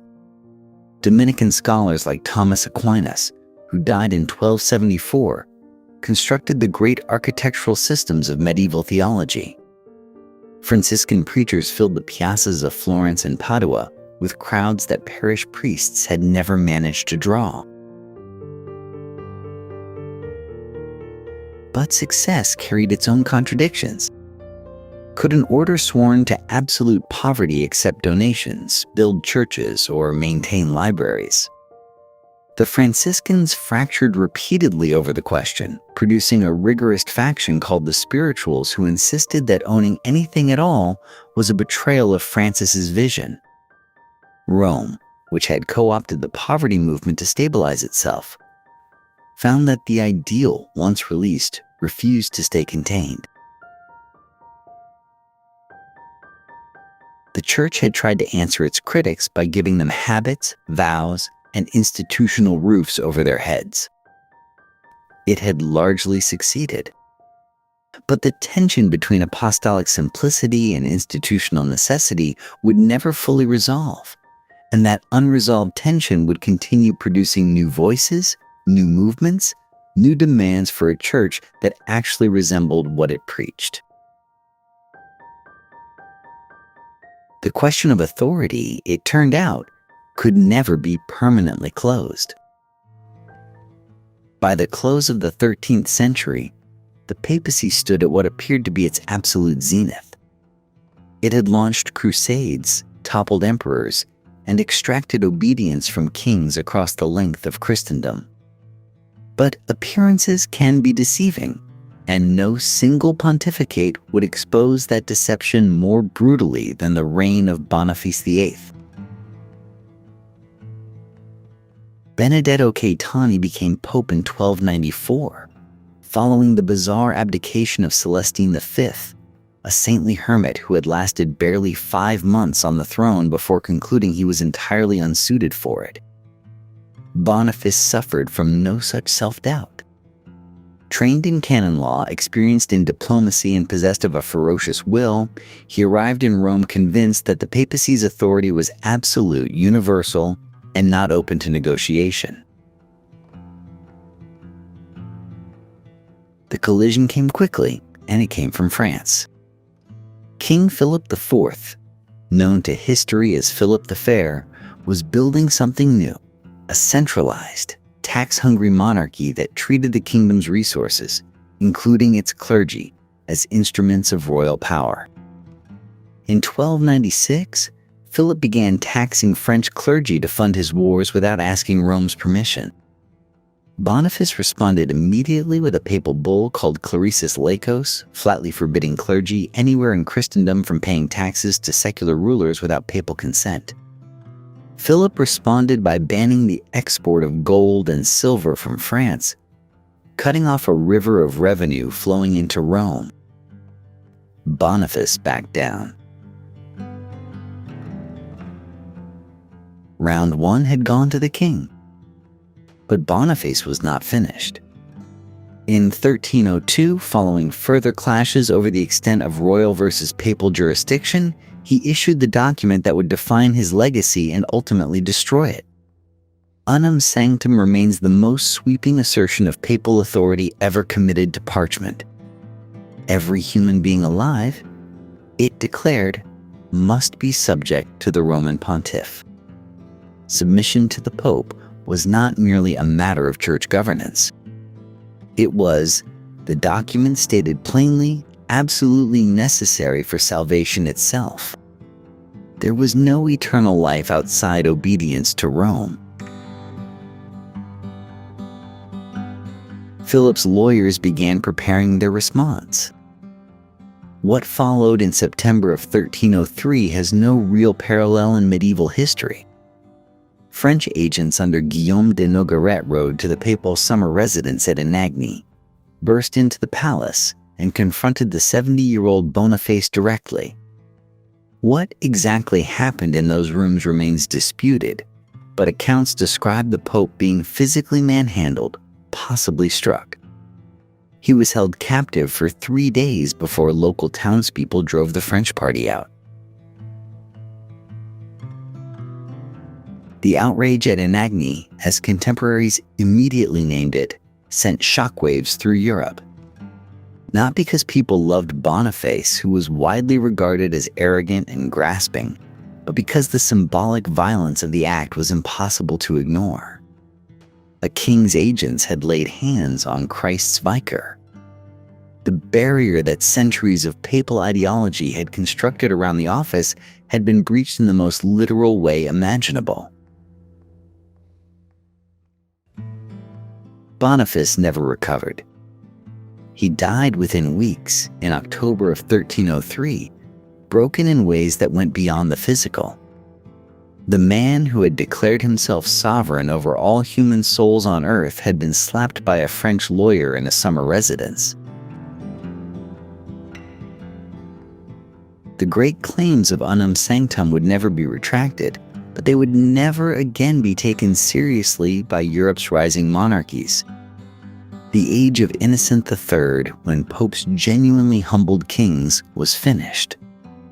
What came next would relocate the papacy itself, remove it from Rome entirely, and place it under circumstances that made the humiliation at Anagni look like a mere prelude. The man who would formalize that relocation was not a fighter. Bertrand de Got, who took the name Clement V upon his election in 1305, was a Frenchman through and through, a creature of accommodation and compromise where Boniface had been confrontation. His election itself carried the fingerprints of Philip the Fair, who had worked the conclave with characteristic determination. When Clement chose to be crowned not in Rome but in Lyon, with the French king standing at his side, the direction of travel was already clear. In 1309, the papacy settled in Avignon, a small city on the Rhone River technically belonging to the Kingdom of Naples but sitting on the doorstep of French territory. It was supposed to be temporary. It lasted 68 years. What rose in Avignon during those decades was remarkable in its way, a monument to institutional ambition if not spiritual authority. The Palais des Papes, the Palace of the Popes, still stands today, its massive towers of pale stone looming over the city like a fortress that cannot quite decide if it is a palace or a prison. Construction expanded under Clement VI in the 1340s, and the result was the largest Gothic building in Europe, its halls hung with tapestries, its chapels painted by the finest artists money could attract. The court that filled those rooms was sophisticated, educated, and extraordinarily expensive to maintain. That expense drove everything. To fund Avignon's glittering administration, the papacy developed what was effectively a revenue extraction empire. Papal taxation grew in complexity and reached throughout the 14th century. The system of annates required clergy across Europe to send their first year's income from any church appointment directly to Avignon. Fees attached to virtually every transaction that passed through the papal bureaucracy. Pardons, dispensations, confirmations of appointments, appeals in church courts, each carried its price. The machinery hummed constantly, and the money flowed reliably westward toward France. The effect on Rome was desolation. The city that had built its identity around the tombs of Peter and Paul fell into physical ruin and civic chaos without the economic lifeblood the papacy had provided. Bridges crumbled. Churches deteriorated. Population collapsed.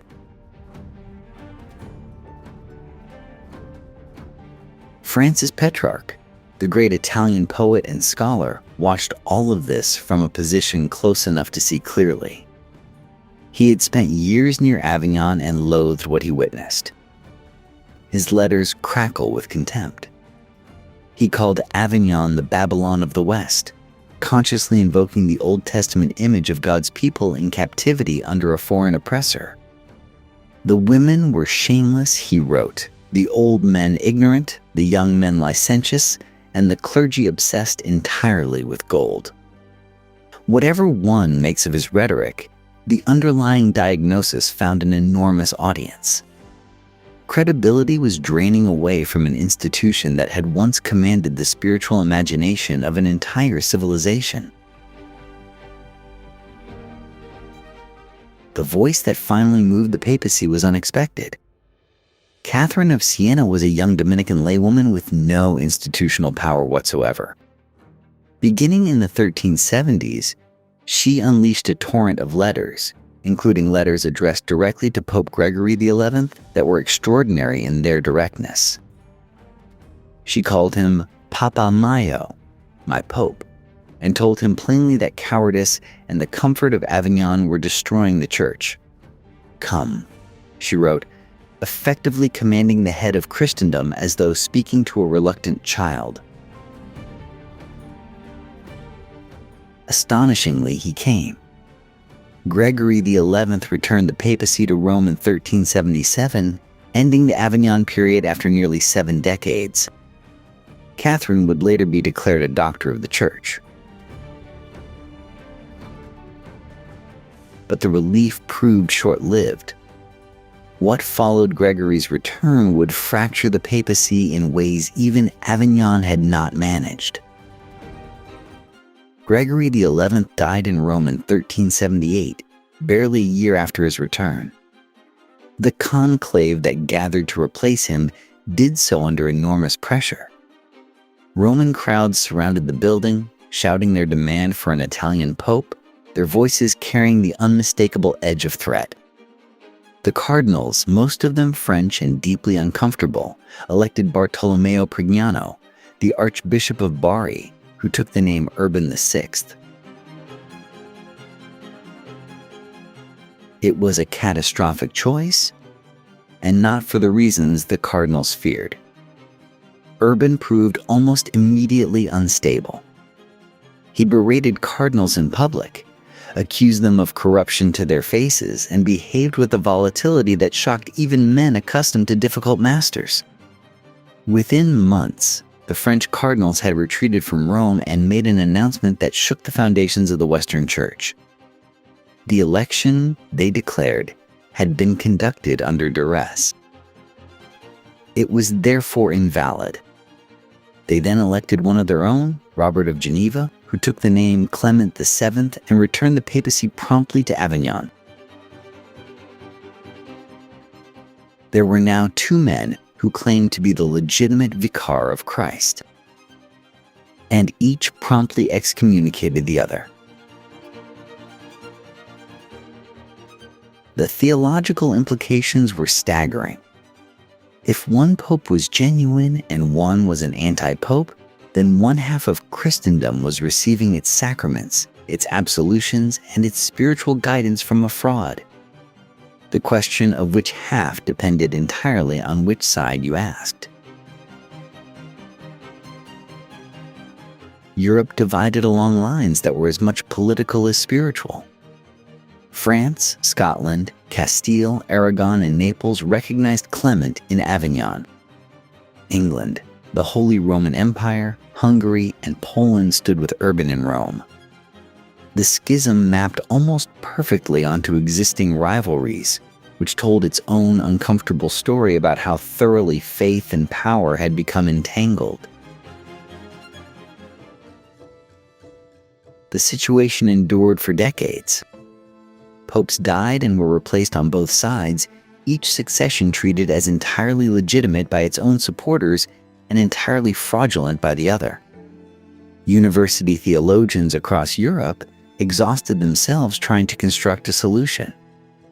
How do you end a crisis when the only authority capable of resolving it is itself the source of the dispute? The answer a group of cardinals arrived at in 1409 was to call a council at Pisa and simply elect a third pope. Alexander V replaced both rival claimants by decree of the assembled church fathers. The only problem was that neither of the existing claimants agreed to step down. There were now three men wearing the papal tiara simultaneously. The absurdity had become total. Resolution finally came through the Council of Constance, which convened in 1414 and ran for 4 extraordinary years. It was the largest gathering of church officials in medieval history, drawing cardinals, bishops, abbots, and theologians from across the continent. The council deposed 2 of the claimants, accepted the resignation of the third, and in 1418 elected a new pope, Martin V, whose authority no serious faction disputed. The schism was over, but something had broken that could not be fully repaired. For nearly 40 years, Christians had watched as the institution that claimed universal spiritual authority descended into what amounted to an ecclesiastical civil war. The papacy had survived, but the unquestioning reverence it once commanded had not survived with it. Scholars and reformers drew an uncomfortable conclusion from the whole episode, that a church council, representing the broader body of the faithful, had possessed the authority to judge and remove a pope. That idea, known as conciliarism, planted seeds of challenge that would take another century to fully flower. The road to Constance had been long and humiliating. The road leading away from it would prove even more consequential. The Council of Constance had resolved the schism. But even as it restored a single pope to the throne of St. Peter, it executed a man whose ideas would prove far more dangerous to Rome than any rival claimant had ever been. John Wycliffe had seen the crisis coming long before the cardinals started electing each other's enemies. A brilliant Oxford theologian, Wycliffe began his assault on church doctrine in the 1370s, and he chose his targets with surgical precision. The wealth of the institutional church, he argued, was a corruption of Christ's original teaching. Clergy who lived in luxury had forfeited their spiritual authority. The Pope himself held no special divine mandate, and papal claims to temporal power were, in Wycliffe's view, simply illegitimate. He went further. Transubstantiation, the doctrine that bread and wine literally became the body and blood of Christ during the Mass, was, he argued, philosophically indefensible. And if ordinary believers wanted to understand Scripture, they should be able to read it themselves in their own language. Wycliffe and his followers produced the first complete English translation of the Bible, putting sacred text directly into the hands of people the Church had never intended to hold it. The movement that grew from his teachings, the Lollards, spread through England with uncomfortable speed. They were largely ordinary men and women, not scholars, which alarmed authorities far more than any university debate. The Church and the English crown moved against them together. By 1401, burning had become the official punishment for persistent heresy in England. Wycliffe himself died in 1384 before the worst of the crackdowns, but decades after his death, his bones were exhumed and burned, a measure of how threatening his memory remained. His ideas, however, had already traveled east. Jan Hus was a Czech priest and rector of Prague University who read Wycliffe's writings and recognized in them something he had already felt. Bohemia had its own grievances against a church that seemed to view the region primarily as a source of revenue, its senior positions occupied by foreigners, its wealth flowing outward. Hus preached in Czech to ordinary congregations and told them that the church had strayed from its own gospel. The Council of Constance summoned him to answer for it. He arrived in 1414 under a guarantee of safe conduct from the Holy Roman Emperor Sigismund. The guarantee proved worthless. The council tried him, condemned him as a heretic, and on July 6, 1415, burned him alive. It was a catastrophic miscalculation. Bohemia erupted. The Hussite wars that followed consumed the region for nearly 2 decades, as Czech forces repeatedly defeated crusading armies sent to suppress them. A reform movement had become a military revolution.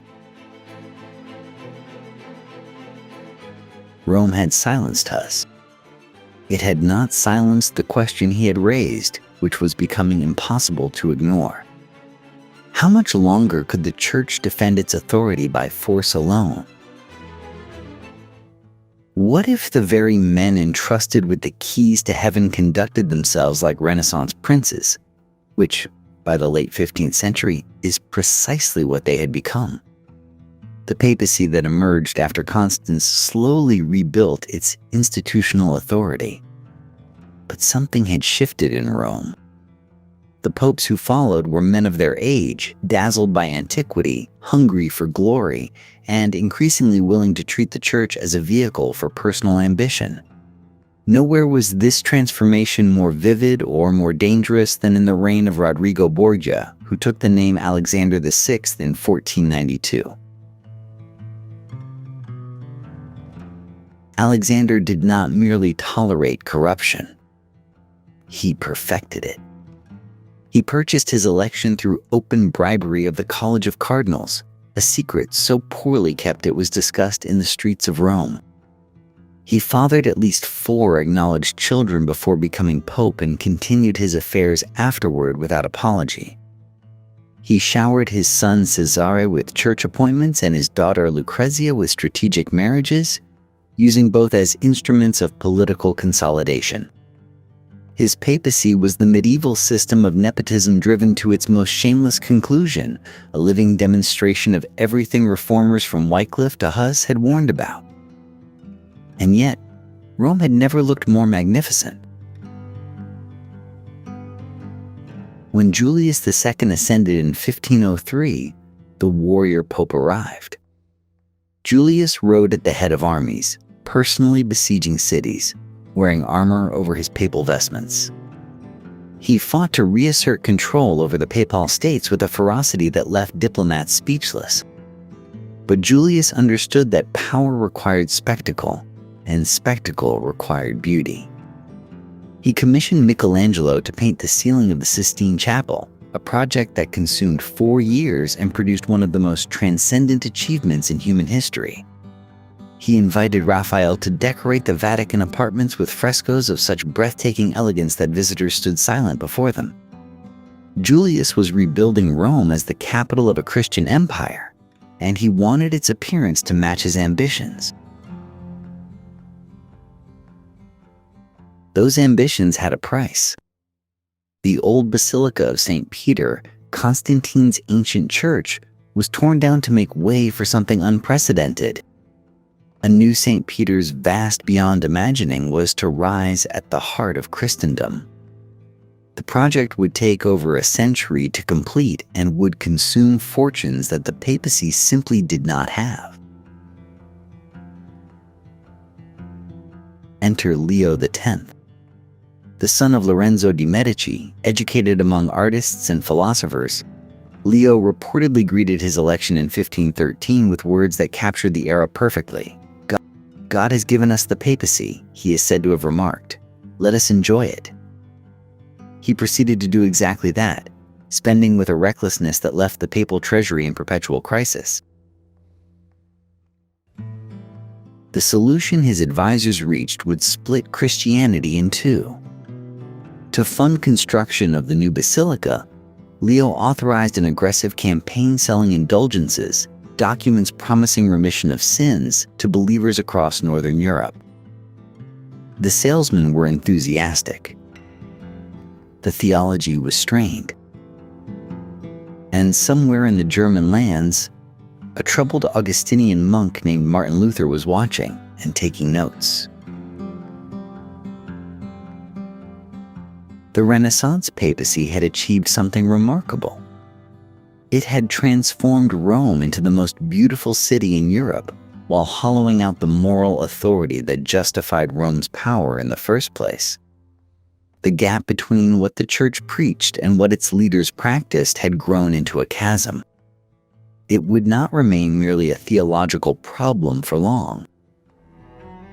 The hammer blow came on the last day of October, 1517. A 33-year-old theology professor at the University of Wittenberg walked to the door of the castle church and posted a document that would tear the world apart. Martin Luther's 95 Theses were, on their surface, an invitation to academic debate. But their contents were an act of war. The spark that lit Luther's fury had a name: Johann Tetzel. A Dominican friar of considerable theatrical talent, Tetzel had been traveling through the German lands selling indulgences with the enthusiasm of a market hawker. His pitch was memorable. For a coin dropped into his collection box, he promised a soul would leap from purgatory straight into heaven. The jingle he allegedly used made his theology embarrassingly plain. When the coin in the coffer rings, the soul from purgatory springs. Luther, who had spent years wrestling with the torment of sin and salvation, found this commercialization of grace not merely offensive but heretical. His 95 Theses attacked the entire indulgence system with systematic fury. But Luther possessed something no previous reformer had enjoyed. He had the printing press. Within weeks, copies of his theses had spread across Germany. Within months, they had reached every corner of Europe. What might have remained a local academic dispute became a continent-wide conversation, and the Church had no mechanism to stop it. Rome's initial response was dismissal. Pope Leo X, surrounded by his art and his debts, reportedly called the controversy a quarrel among monks. He would not make that mistake for long. As Luther's writings multiplied and his arguments grew bolder, challenging not just indulgences but papal authority itself, the Church moved toward confrontation. That confrontation arrived at the Diet of Worms in April of 1521. Before the Holy Roman Emperor Charles V and the assembled princes of Germany, Luther was given a simple choice: recant or face the consequences. The books and pamphlets spread across the table before him were his. Did he stand by them? His answer has echoed across 5 centuries. "Here I stand," he reportedly declared. "I can do no other. God help me." The emperor banned him as a heretic and outlaw. But German princes sympathetic to Luther's cause spirited him away to Wartburg Castle, where he spent the following months translating the New Testament into German, placing Scripture directly in the hands of ordinary believers for the first time. The Church's role as sole interpreter of divine truth was crumbling. Lutheranism spread through Northern Europe with remarkable speed. German princes found in the new faith both genuine religious conviction and considerable political convenience. Breaking with Rome meant seizing church lands, eliminating papal interference, and asserting independence from an authority that had constrained rulers for centuries. By the late 1520s, much of northern Germany, Scandinavia, and significant portions of Switzerland had embraced Protestant reform. The 1,000-year monopoly was fracturing along every fault line simultaneously. Nowhere was that fracture more consequential or more personally motivated than in England. Henry VIII had initially been a defender of the Catholic faith, earning a papal title for his written attacks on Luther. But by 1527, Henry wanted something Rome could not provide: an annulment of his marriage to Catherine of Aragon, who had failed to produce a male heir. Pope Clement VII, effectively a prisoner of Catherine's nephew Emperor Charles, refused. Henry's solution was breathtaking in its audacity. Between 1532 and 1534, he systematically dismantled papal authority in England through acts of parliament, culminating in the Act of Supremacy, which declared the King of England the supreme head of the Church of England. Centuries of papal jurisdiction over the English Church dissolved in the span of 2 years, driven not by theology but by dynastic necessity. The Reformation had begun as one monk's crisis of conscience. It had become a political earthquake reshaping every throne in Europe. And for the institution that had crowned emperors and humbled kings, the reckoning demanded a response that would be every bit as sweeping as the challenge itself. The Church that emerged from the shock of Luther's challenge was not the same institution that had crowned Charlemagne or summoned the Crusades. Something fundamental had broken, and Rome knew it. The response came at last in 1545, when Pope Paul III convened the Council of Trent in the Italian Alps. For 18 years, bishops and theologians labored over a question that would have seemed unthinkable a century earlier. What did the Catholic Church actually believe, and how should it govern itself? Trent produced something remarkable. Rather than compromise with the Protestants, the Church clarified and sharpened its identity, reaffirming doctrines under challenge while acknowledging that corruption and ignorance had opened the door to revolt. Seminaries were established to properly train priests. The sale of church offices was curtailed. Discipline tightened. The Counter-Reformation, as history would call it, was simultaneously a purification and a declaration of war. But no council could undo what Luther had started. Western Christendom was now permanently divided, and that division bled into decades of catastrophic violence. The wars of religion tore France apart through the latter half of the 16th century, culminating in the St. Bartholomew's Day massacre of 1572, when thousands of French Protestants were slaughtered in a single night. The 30 Years' War, which consumed Central Europe from 1618 to 1648, killed perhaps a third of the population of the German lands. Theology had become the language of geopolitical destruction. The Peace of Westphalia in 1648 finally quieted the guns, but its terms were devastating for Rome. Rulers would determine the religion of their territories. The Pope's voice in the political settlement was simply ignored. The era of papal arbitration between nations was over. What followed over the next 2 centuries was a long, slow retreat from temporal power. The Enlightenment challenged church authority over thought. Revolutions challenged its authority over land.